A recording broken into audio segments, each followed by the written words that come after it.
When you come into the world, we take on the identity of those who are more powerful than us. What we're looking for is a kind of person who is looking for meaning.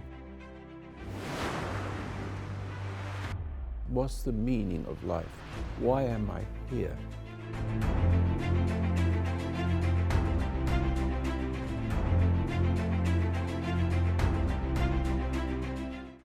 And welcome to the Sunday Conversation. I'm David Masters with my illustrious brother Alan. Aye. And this is what, I'm going to read this to you because this is what was said, and I started really thinking about it and contemplating it. And the word is obedient. Now that's an interesting word. Let me read what the adjective means. It means complying or willing to comply with others or requests, submissive to another's will. Okay, simple enough. So I started looking up Bible verses on obedience, and here's what I got. 2 Corinthians 10:5. This is powerful. The weapons of our warfare are not the weapons of the world, period. Doesn't that get you right there? But let's talk about that for a minute. We are, in fact, in a real war. We war with principalities and powers. We're not dealing with flesh and blood. We're dealing with forces at work in our lives. Moving on. Indeed, they have divine power to demolish strongholds. Now, we're talking about our weapons. We tear down arguments and every presumption set up against the knowledge of God. Now, this is the good part. And we take captive every thought to make it obedient to Christ. Wow! That's just like... We take captive every thought. Now, how do you do that? How do you take captive every thought? I don't know, so I'm hoping you'll tell me. Well, here it comes. How do we get our orders from Christ or from God? Psalm 46:10, he says, "Be still and know that I am God." Well, that's it right there, but there's more. Exodus 14:14, "The Lord will fight for you. You need only be still." Psalm 62:5, "For God alone, O my soul, wait in silence, for my hope is from him."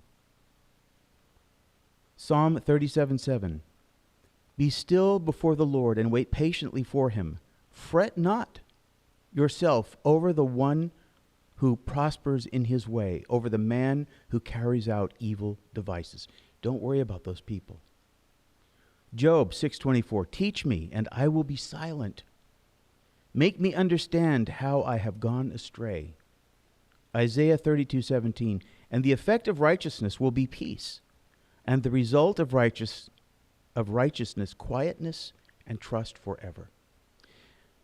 There's a lot more.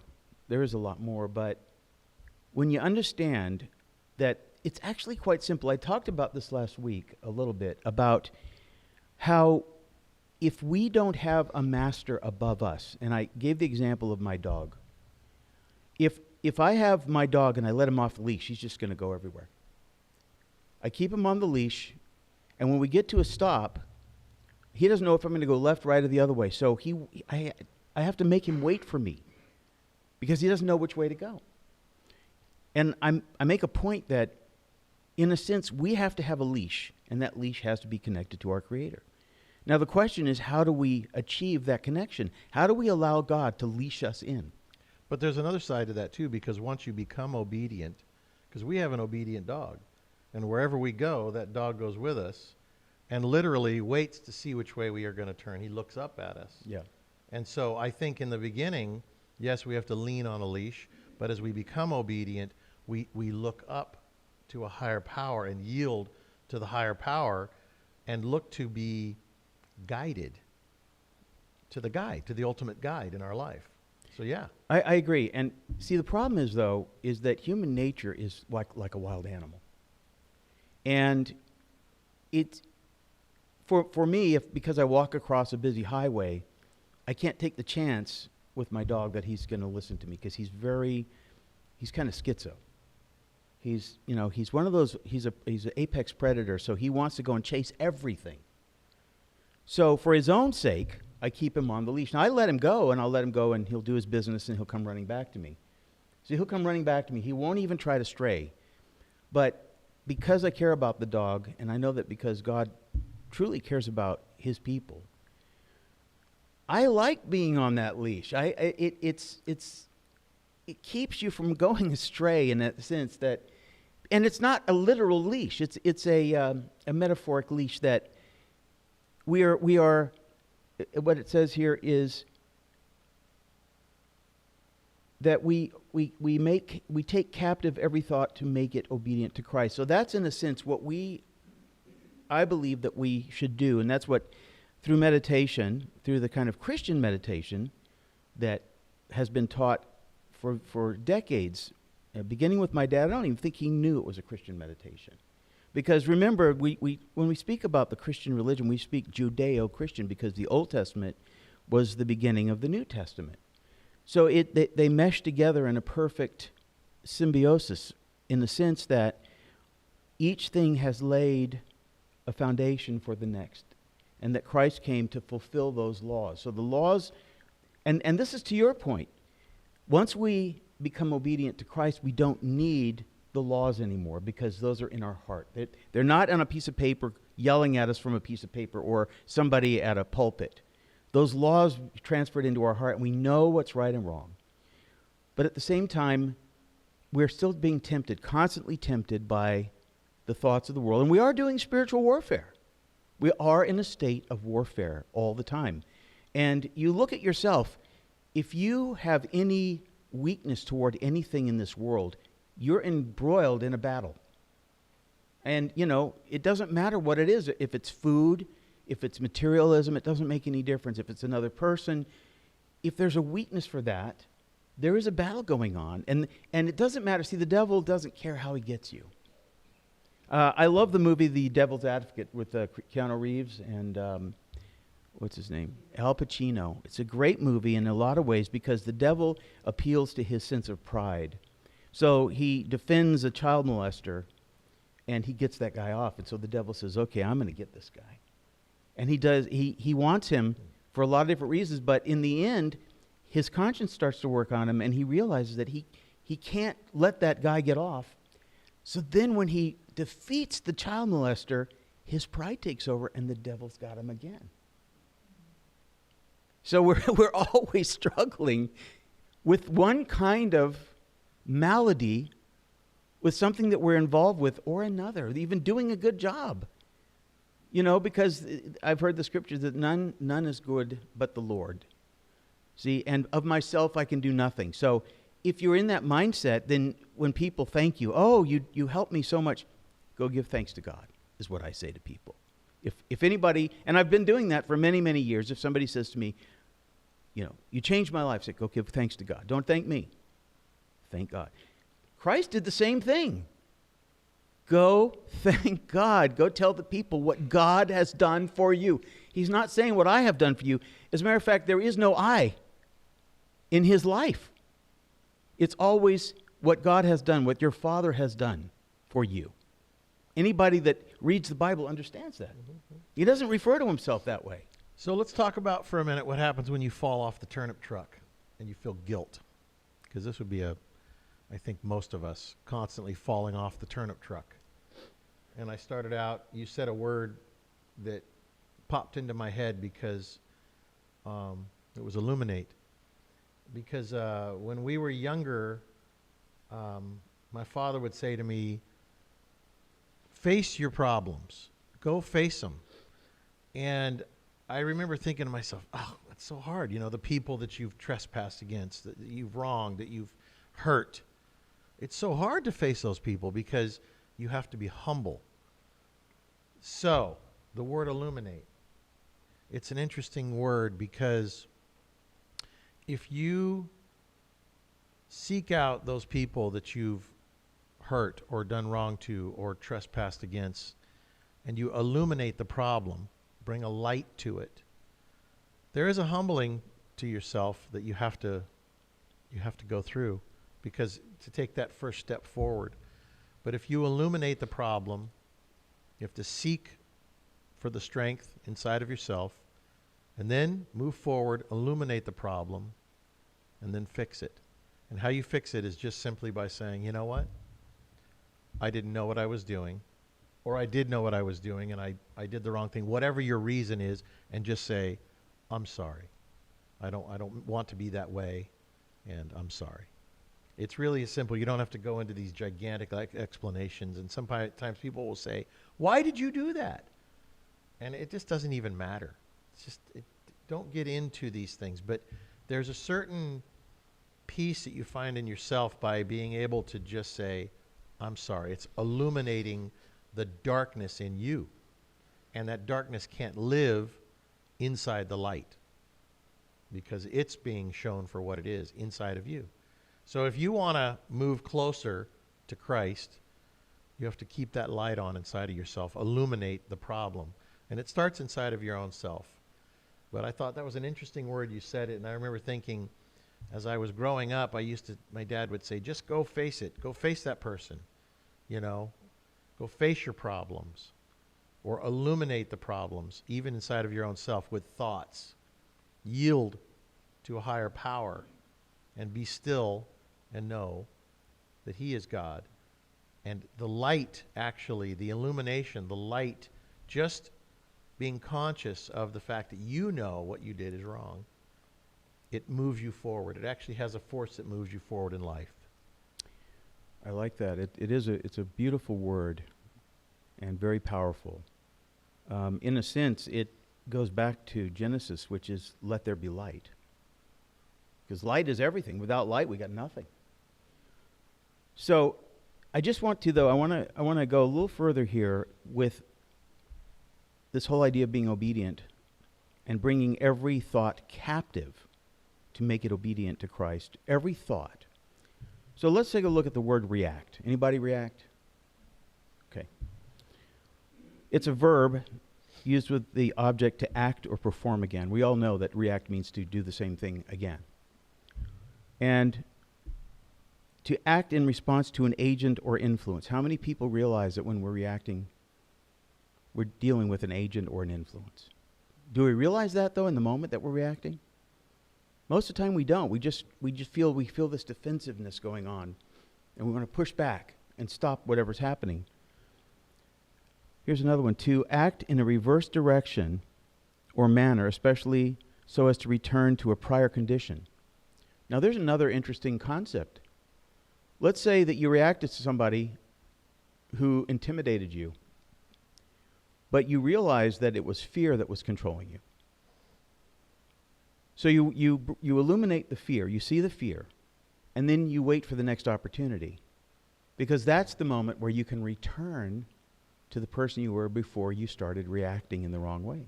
You know, I had something happen the other day where I got a phone call from a guy, and I could feel he was angry with me. I could feel his anger coming through the phone, and it just continued to escalate. No matter what I said to him, it continued to escalate. And it was a business deal. And I don't know whether he was having a bad day or what, but he was unloading on me. And I was sitting there just listening to this guy, and I just, all of a sudden, I could feel this heat in my body, almost like I had drank hot water. And you know how when you drink hot water and it goes down inside your gullet, and it just starts to make your whole body warm? Or I don't drink, so I've had a few tastes of like hard liquor once or twice, and it just, you can feel it going down your gullet, and it's like, what is that? I was sitting there and I was almost like, what is that? It was me reacting. Mm-hmm. And I mean, what happened was his negative was charging my negative, because I'm not afraid. I'm not afraid of this guy. I was going to blast his face off through the phone. And I could feel it almost like building like an atomic bomb inside of me. And I kind of almost just kind of looked like, what is this going on? But what happened is I was getting angry at his anger at me, because it was so unfair what he was doing to me. And I caught it. I saw it. And I just said, okay, this is one of those moments. Of myself, I can do nothing. but I see what's going on. And I just literally, I didn't get, like in my head, oh Lord, please help me. I just let go of it. I just let go. I saw it. I illuminated it because the light of the awareness saw it. Let go of what was trying to happen. It was an atomic bomb building inside of me of emotion and anger. I let go. And when the guy was done unloading on me, I said, "You're speaking to me like I'm your dog. I'm not a dog. Please do not speak to me that way." He hung up on me. This is a massive, gigantic business, one of the biggest businesses in the world kind of company, hung up on me. And I texted him because I happened to have his personal. I said, "Did you hang up on me?" And he said, "Yes," with an exclamation point. And I sat there and I thought, good. Because my innocence and essence defeated his anger. Yeah. And he had to look at himself and he thought, I better stop now before he explodes, right? He had already exploded, but he was going to continue to explode. So I looked at that, but then for about 10 minutes, I could feel, like, in other words, just because you're conscious of it doesn't mean it goes away. It lingers in there, waiting to see if maybe another thought will catch the gear and put you back into gear. So I just sat in my chair and I thought, isn't that interesting? The chemical reaction inside of my body, inside of the flesh, from words that are just noise, created a chemical reaction inside of my flesh. And I just had to sit quietly and let it dissipate and let it go back to where it belongs inside of me, the chemicals, because the body will continue pumping and wash the chemicals away. But man, it was powerful. I could feel it in my arms. It was basically the fight or flight mode, adrenaline and anger. But the two work together. Isn't that interesting? How the mind and body, the spirit, all are working together to either do good or do evil. Mm-hmm. So the good is that what you talked about, which is to be still and know and calm and let God fight your battle. And what happened was, I didn't have to do anything. I just let the man know, I'm not his dog, I'm not a dog. And all of a sudden he caught himself and he hung up because he realized, oh my gosh, I represent this gigantic company and I'm losing it. See, I put him back on himself. Now, just to give you the end of the story, he apologized to me profusely on the other side of the calming period, which was 15 or 20, 30 minutes, whatever it was, before he finally called me back. And then what happened was, he said, look, I just want to help. We've got a problem. We have to deal with it. There was a different person. All because I didn't react. I didn't accept his evil. I didn't give him evil for evil. I just drew the line, put up the guardrail and said, stop. And it's interesting because the next day I talked to him again. He said, there's evil in this world. And he said, and we're supposed to be two men in this world that are set out to do good. And the devil is out there trying to break us apart. Trying to break us apart over this stupid stuff we're doing. He goes, I am so sorry I did that. All I want to do is help. And then a whole another level of kindness came from him. And I was like amazed. And I had to do nothing. All I had to do was just say, stop. And so I wanted to share that because I was trying to be, in essence, I didn't even know what to do, but all I had to do was say, like the Elephant Man, I'm not an animal, I'm a man. In essence, that's kind of how I felt. I thought, why is he doing this? But it's that obedience to not indulge in my own desire. I knew I could have destroyed him. I actually made a full-grown man cry one time on the phone who was yelling at me because I told him, I know your boss. I'm going to get you fired for this. And he broke down and started crying and apologized. Because what happens is people have forces at work in their lives. And then we had a nice conversation and it was fine. But I got to tell you, sometimes people can't help themselves. That's why it's up to you to be the stronger person and forgive them like my Father has always taught me, on the spot with calmness, kindness, and patience. Forgive them, Father, for they know not what they do. And if you do the right thing, that's how the world will change, because they will react to your rightness instead of you reacting to their wrongness. And you actually did what 2 Corinthians 10:5 told you to do without even knowing it. Read it again. The weapons of our warfare are not the weapons of the world. Right. Instead, they have divine power to demolish strongholds. We tear down arguments and every presumption set up against the knowledge of God, and we take captive every thought to make it obedient to Christ. So you didn't even realize, but you were in a spiritual war, and the war is always, and you got to remember this, the main component of obedient is complying or willing to comply with orders or requests submissive to another's will. That guy was trying to put that will, that dark, unhappy, miserable will in you. But when you didn't react to him, when you actually unreacted to him, and you stood back and you said, it's an automatic process actually. You didn't even choose to do it. You don't even have to choose to do the right thing once you surrender. And that is a form of obedience. You surrender. I don't know what to do now. That's the first thing that comes to your mind. What shall I do? Now look, here, I'll give you a scenario. You've all reacted to somebody, and they got you. They know it. They even say it. I knew it. I knew it. You're not the person you pretend to be. That's what they say to you. They do. Or some similar thing. But if you know that you are being tempted, and remember that the word know means to be intimate with. To be intimate with a knowing, with the source of knowing. God's going to show you something you didn't even expect, you never even could. You couldn't expect God to show you anything because you don't even know what to ask God. Yeah. So the weapons of your warfare are not of this world, they are of another world. But the interesting thing is that what happens is it is a war between good and evil, but it's not our war. That's right.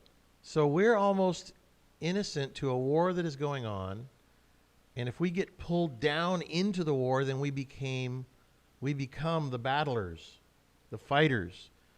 But if we're on a higher plane to where the battle is going on in a parallel universe, God and good and evil, and God will always win, the devil can only do his deed with us. God wins no matter what, unless we say, sorry, God, I'm going to react and I'm going to go this way and I'm going to fight this battle without you. And then, of course, we get drawn into this crazy battle, and then the devil gets our soul, and it's a sad thing. But I realize it's just like, I had another scenario the other day where I found myself in a situation where I had a lot to lose, and I the whole time I was there, and you were there with me, and Chuck was there with me. Yeah. I had a whole lot to lose, but I thought to myself, I don't have to fight this battle. I don't have to fight this battle. Yeah. I just kept saying that to myself. This is not my battle to fight. I'm just here to witness. Mm-hmm. Even though it's me, it's almost like Christ was hanging there and he said, I'm not doing this for me. I'm doing this for you, Father. So I'm here to witness. And so I went into the battle, and I went there, but I was like, my body was there, but really the fight was being done by Christ. And so I never had to do anything, and I won the battle, but I didn't really win because it wasn't something for me anyway. It really wasn't something for me. It's something for him. Well, When you do the right thing, when you're living in the right place, you're winning battles for him. can I tell you, though, that Christ is not on the side of a person. He's only on the side of the principle.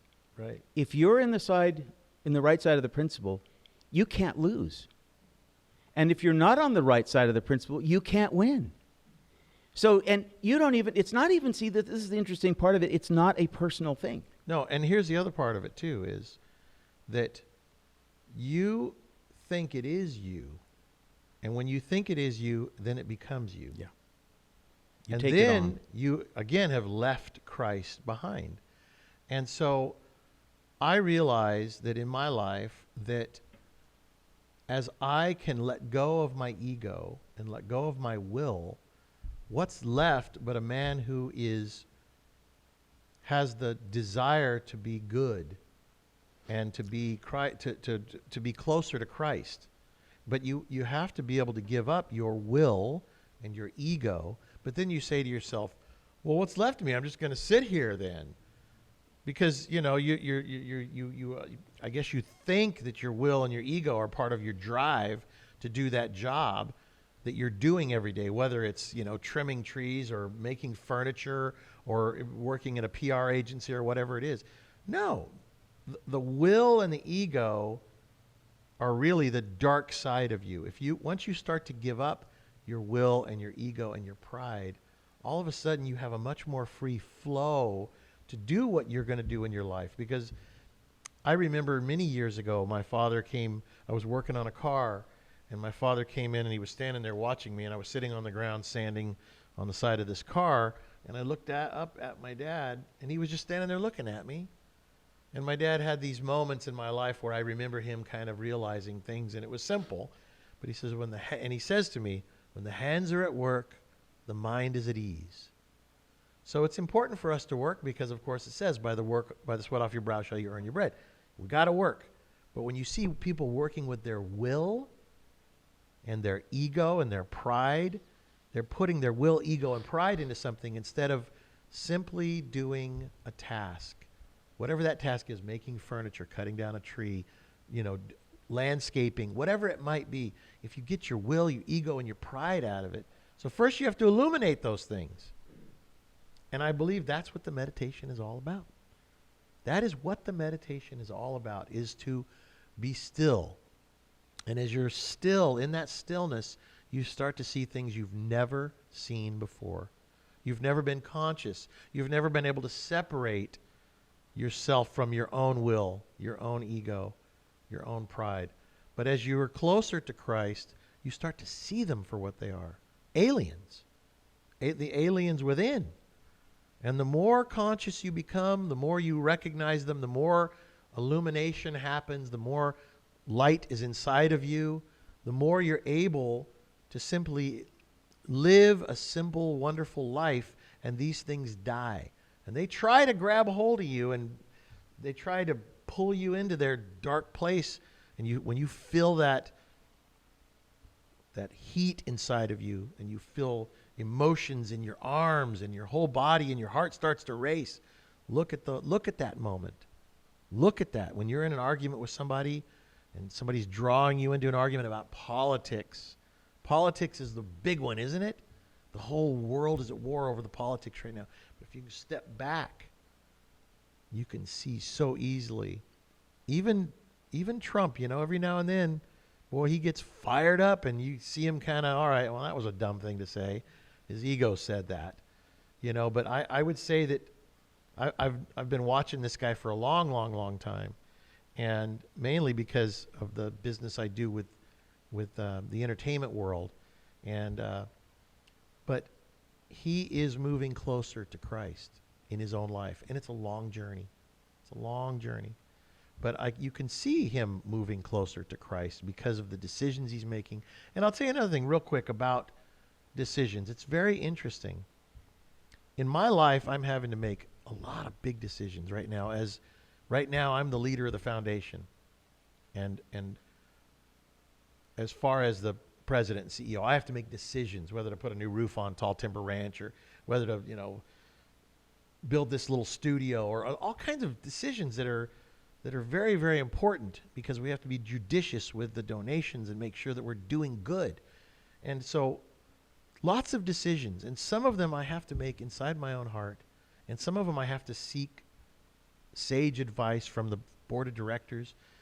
But in my own personal life, I'm finding that I'm having to make also very important decisions, the way that all of us do. And you know what happens is when we ask others in our personal lives, in our heart of hearts, because we just don't know, when we seek out into the world of our friends, and we start asking, what do you think of this? And what do you think of that? You're going to the wrong place. You've got to go and ask God. And then be still, and he will show you the path. The problem is we look to the world to answer our questions. And it's as simple as the be still and know. I mean, how many times do we all have to hear it, and we hear it and go, oh, that's nice. But that is the answer. It's the most simple thing you can imagine. It really is just a stillness, a quietness. Ask God, wait, be patient, go about your life. Don't expect an answer right now. And then guess what? When you come right up to the door where you have to make that decision and you still don't know, and you start to go, oh my gosh, I still don't know what to do. What do you think? I don't know what to do. Call a friend, phone a friend, just like on TV. All the wrong ways. When that door opens and the person comes to you and you have to make that decision, you have to make that decision with you and God. And you better learn how to get that answer from him. Otherwise, none of those answers you're going to get from anybody else is going to be the right one. And then you're going to blame them, and it all falls apart, and it's this crazy, circular, infinite mess that you create for your life until the day you die. You really have to walk alone. You walk alone in this journey, but you're not alone. You got him. And if you ever think you're alone, that's when you really are screwing up. You have to know. You have to know that Christ has got your back. That's it. He's right there with you. Job 6:24, teach me, and I will be silent. Make me understand how I have gone astray.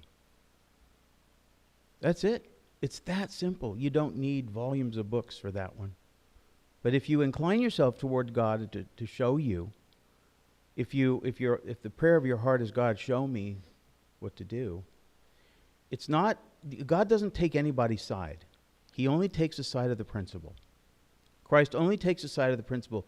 Mary Magdalene, did he take her side against the people that are throwing rocks at her? Or did he take the side of the principle? You without sin, you cast the first stone. He didn't take her side. Yeah, nobody knew what to do. That's the amazing thing about that. What could you say if you walked up to a fight? The problem is people today are so degenerate. But if you walked up to a bunch of people beating up on a prostitute, what could you say to make everybody stop dead in their tracks? In today's world, not a whole lot. But that was the beauty of that, is because that echoes throughout time of the principle is more important, because forgive them, Father, for they know not what they do. And all he said to those people is, he who is without sin cast the first stone, because in their hearts they had to search for a moment. That may work for today. That may work for today. But here's the difference, Owen. But he was one that had authority. And he was without sin. That's right. So, Exactly. I mean, that's what's going on here, is that we are such sinners ourselves. We don't have the strength, the authority, because we run. We run. Now, I don't know if it's ever happened to anybody else, but I've had a few occasions in my life where I didn't run. I turned and faced it. And it happened in a Safeway one time when I saw a guy being cruel to a little girl. And I saw it, and I walked right up to the guy, and I looked him right in the eye. And he just kind of shuddered. And then he grabbed his little girl, and he yanked her, and he pulled her away from me. And I started to walk to where I was going to go in Safeway, and I thought, something turned me around. And I started following him and just looking at him. I didn't have to say a word. And then something came over him, and he started to be patient with this little girl. He was being impatient and mean and cruel. And then he looked at me like, is this okay? And I just kind of went, no words changed hands between us. And then I walked away. I tend to want to protect kids when I see something going on. And I was at the Yankees game. I don't know, it was 4 or 5 months, 6 months ago, or maybe it was about a year ago. I was at a Yankees game in New York, and I was there with a group of people at a mastermind event, and we had all gone together, and we were leaving, and it was Yankees versus the Red Sox, which I thought they were a basketball team when I first started going because I wasn't sure. But exactly, I go, is it basketball? No, baseball. That's right. So everybody thought, because I'm not a sports guy, I don't care. Anyway, they laughed at me, so I was always just asking questions because I played water sports when I was in school, water polo, because we surfed. And so I never played baseball other than stickball in the field. Mm-hmm. So I just, it was funny to be at this amazing stadium and watching these two great teams play against each other. And there were some people from the other side, a kind of a gang. Of course, New York City, Yankee Stadium. And they were swearing and cussing at some of the other people there. And one of my friends that was at this event with me had his little, 7-year-old little boy with him. And these guys that were walking behind us, there was 8 guys, big, nasty guys. And they were like, F this and F that. And it was getting worse and worse. And so I stopped. We were all walking, and it was a big scrum of people. And I stopped. And my friend kind of turns and looks back. And then I started walking again right when the gang was there, and I was in the gang. And I said, I don't know if you guys are aware of this, but my friend has his little innocent son right there. And all this filth that you guys are saying is going right in his soul. I need you to stop. And we're walking, and I'm walking with these guys on both sides of me. And I was dressed about like this. I had a suit coat on, and they were all, gang looking. And the one guy says, yeah, he's right. And they didn't know what to do. And I said, I appreciate it. Thank you very much. And so they kind of stopped, and I walked and caught up to my friends. But I thought, I could have died right there. But I feel like that sometimes you have to just follow that thing in your heart. I didn't go, what if? Something stopped me. Because they were only 10 feet behind. So I think that when we search to be or seek to be closer to Christ, we have to be willing to be a conduit of his earthbound message. And so in that moment, I needed to stop that activity because that was going right inside that little child's mind. And his dad later on thanked me, and he says, you were one hell of a guy. I said, no, I want to be one heaven of a guy. I said, those guys were from hell. And he now, just shook his I head. want to share with you one other thought, and that is that the power of doing nothing. And so I'm in Hawaii, and I'm going up an escalator, and I hear this guy behind me. Hey, man, you want to buy some weed? I hear this voice behind me. Did you ask how much? And so first time I just ignored it. Hey, man, you want to buy some pot? So I turned around and I said, are you talking to me? You want to buy some Pakalolo? And I said, I'm sorry, I don't understand what you're talking about. Weed, man. Pot. I said, I don't understand what you're saying. Weed, man. I'm sorry, I don't understand what you're saying. The guy ran down the escalator. It freaked him out. I did nothing. True story. There was a younger person with me, and it's what came to me to do. It's interesting because sometimes it's like we think we have to be so smart and we have to come up with some smart thing to say. And the reality is that there's an old saying, you're better off quiet and thought a fool than to open your mouth and remove all doubt. And in my life, I've always wanted to be smart. I've always wanted to be smart. Like my father is, in my mind, he's so smart, I'll never be as smart as him. But I'll guarantee my father, he would not say, I'm not smart. It isn't about being smart, having that smart response. It isn't about any of that. It's really being able to wait and let God put in your heart what to say or do. But you have to be willing to look foolish in that moment. and just not know what to do, or just simply say, no thanks. I've had that happen to me, that same kind of thing. You know, if I'm driving a nice car, because part of my life, I test cars for a living, and it's fun. Yes, it is fun. But I've been in places where I'm driving a car that's out of place, so I look like some rich guy driving a Jaguar or something like that. And they offer drugs or whatever, or prostitutes, or girls will come up, and I just go, no thanks. That's all it takes. You don't have to get caught up in some, smart thing to say or correcting that person. But God will show you what to do in the moment if you're living in the moment. Because you can't change what has happened. You cannot predict the future. You can only deal with the now. And so if you just try and live your best in the now and be thoughtful towards the future, as far as saving your money and being wise with what you do in your life, then life's pretty darn simple. We complicate it by intellectualizing our lives and trying to construct. I have a person working for me right now that this person cannot move until she's got the next 6 steps ahead of her lined out. And I get it that it is the business that she is in. But she's always asking me, all right, well, what about Tuesday? And then Wednesday, I need to know Friday. And Monday, how about Monday? And I'm like, I don't know.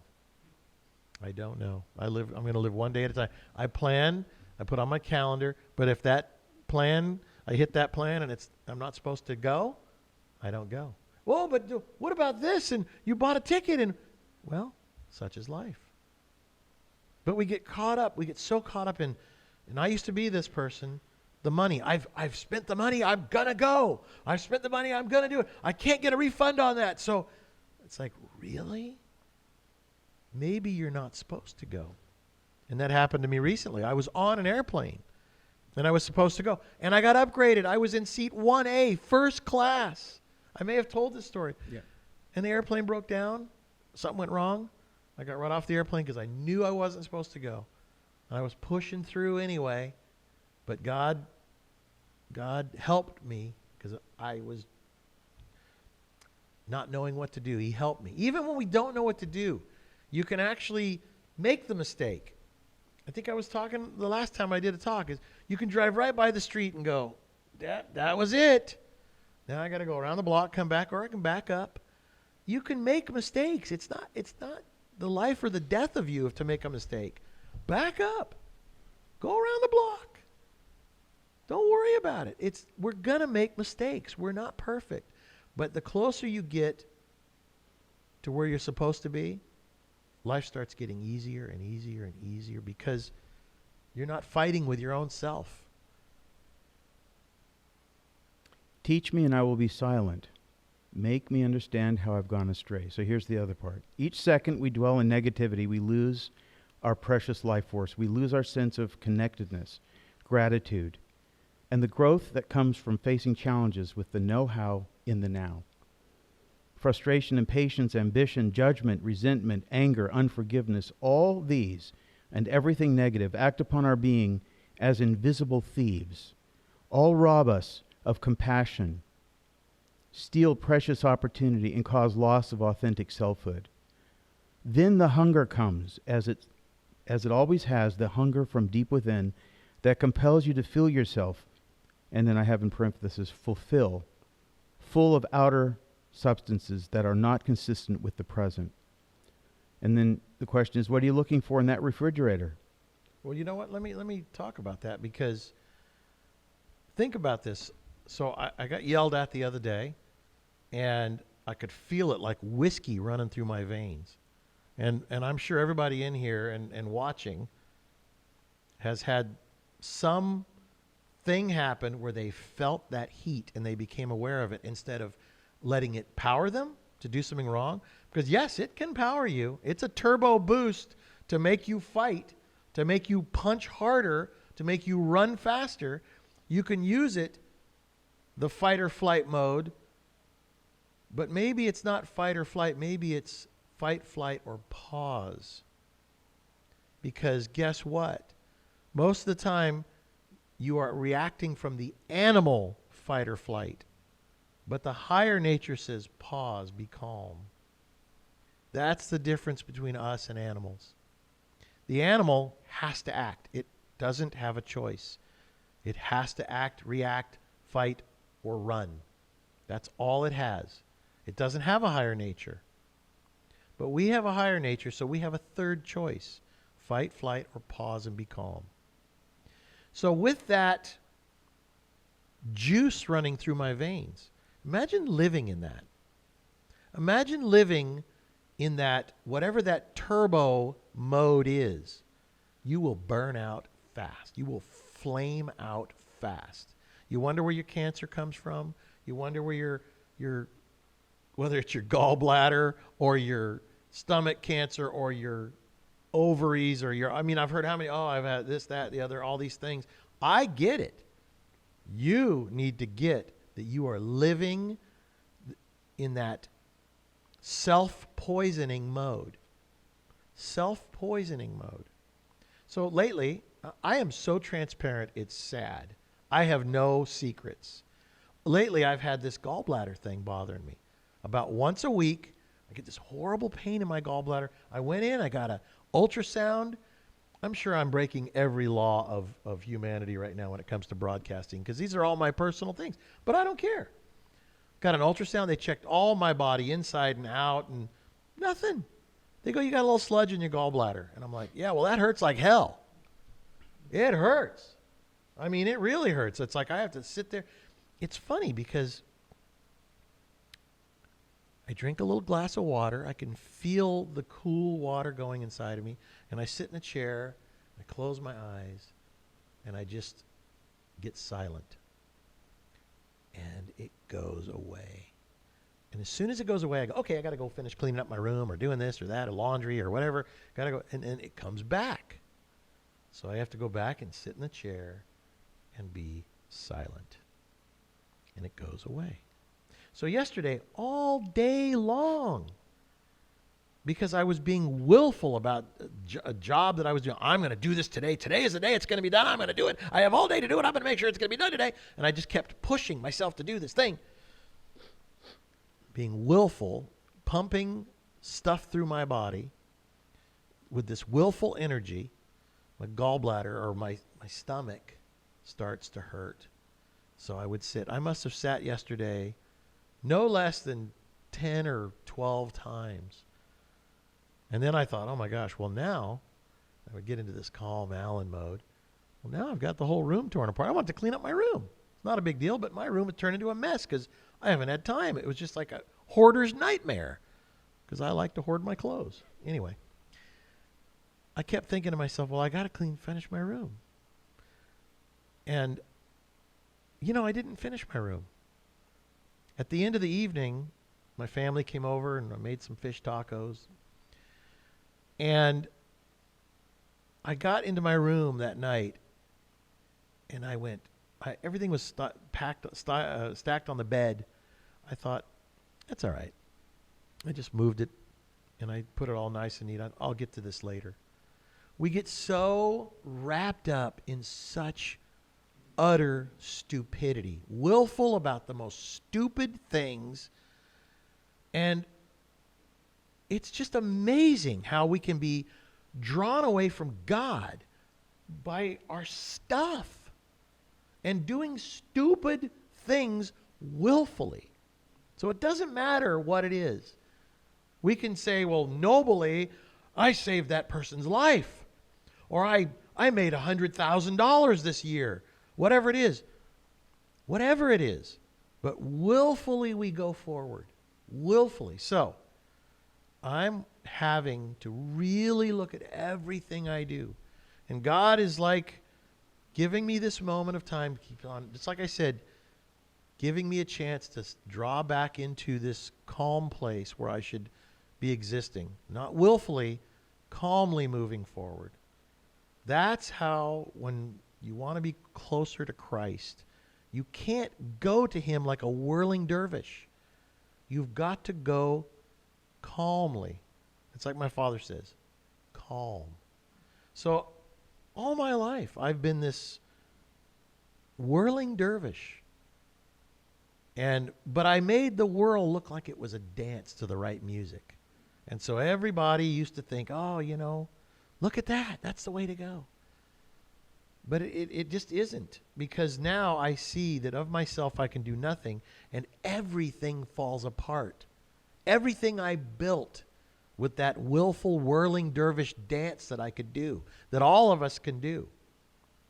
You ever see those birds that dance for the male bird or dances for the female bird? And it's this crazy kind of dance that the bird does, and it's so cute because it looks like us when we do these crazy dances, right? But it's just kind of crazy. Now that's the animal kingdom. We don't have to do a crazy dance. Gentlemen, what women will see in you if you stop doing the crazy dance is the nobility that they're really looking for. That's what they're really looking for. And if you really can get them to tell you what they're truly looking for, it is a man of noble heart, a man with a cause that is greater than his own self. Not the dancing, crazy, whirling dervish, a noble man. And gentlemen, when you look for a woman, I'm friends with I won't tell you who he is because it wouldn't be fair. I'm friends with a very famous person who married a woman who was pornography. What do you call it? A porn star. And I said to her, you married her? And he says, yeah. He says, she's great. She never was with men. She was a lesbian. That was his excuse, that he could marry this porn star because she was only a lesbian. It was just, this is how the crazy mind works. So then I saw him 2 years later when he was going through his divorce. And I said, what the hell were you thinking? He says, I don't know. I said, what are you looking for in a wife? What do you want? What do you really want in a wife? And he says, I don't know. I said, well, let's talk about it. You need to think about that before you go out and marry a fourth wife, I think. And so we had this kind of conversation. He's like, thank you. Nobody's ever talked to me like this before. Isn't that sad that he spent his life, made a lot of money, become a famous human being in the world of famous, what does it matter? But his whole life was screwed up that he thought all his friends would think he was cool, and he would get what he wanted. What every man ultimately wants is for his wife to be his whore. Nothing good comes out of that. No good comes out of that. It's pure indulgence, pure selfishness. There's no Christ there at all. So I will tell you today, he's a whole different man. Whole different man. And I'm about to see him next month, and I can't wait to see him to say, how's life?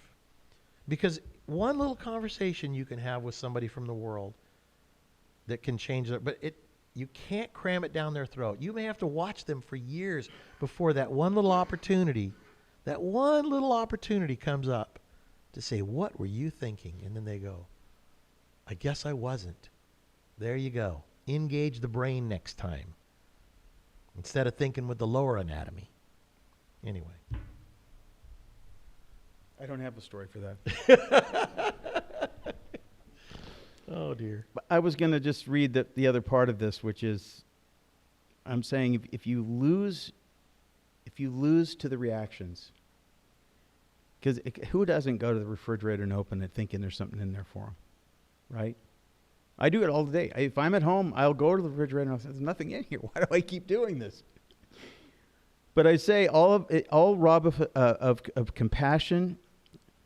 Let's see, frustration and patience. You can find that real quick. I'll make one little point. Yeah. It's funny how David says, in the refrigerator, we go there looking. You're like a refrigerator.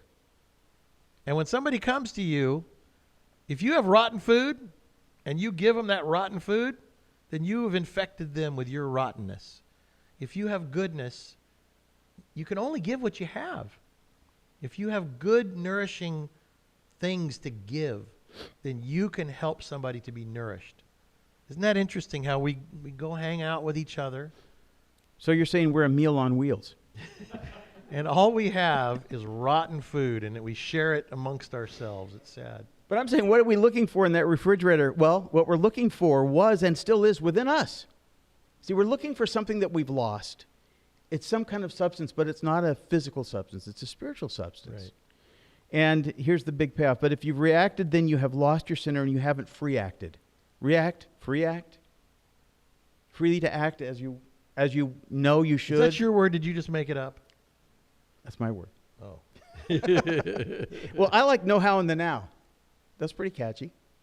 Did you make that up? I made that up. Okay, we need to get those trademarked. Anyway, All right. we're all looking for something. The question is, you're not going to find it out there. It's actually in here, and we talked about the whole issue of will and obedience. And you have to actually think about it this way.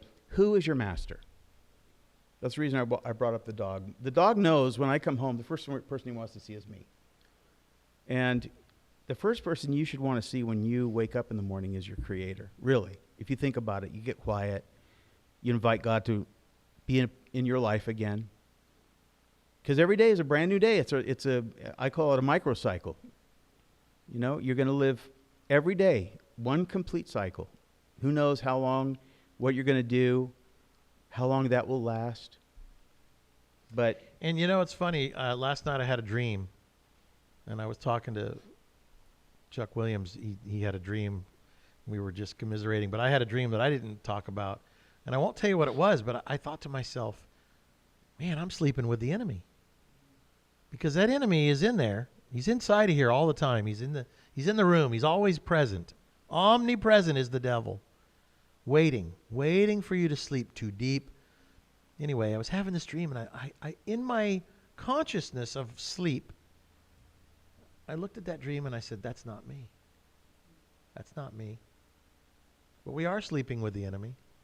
The only difference is between me and the old me, the new me, is that the new me recognizes that those thoughts are not mine. They are here, just like you people are in the room and you people are watching at home. They're here, and we have to almost kind of understand that we're here, and we're here together, but I am not going to take on the secondary nature of me. It wants me to adopt it. Maybe people want me to adopt you, be part of my family, come live with me. And I don't know how to explain this. It's hard to explain that those other thoughts inside of your mind that are telling you little things, even in your sleep, are not you. And that's why it's so important to be still and know and to be calm and to live in that calmness, because all around you, like this painting behind me, I don't know if the camera can catch this painting behind me. Give it a try. Because this painting behind me shows how the world is.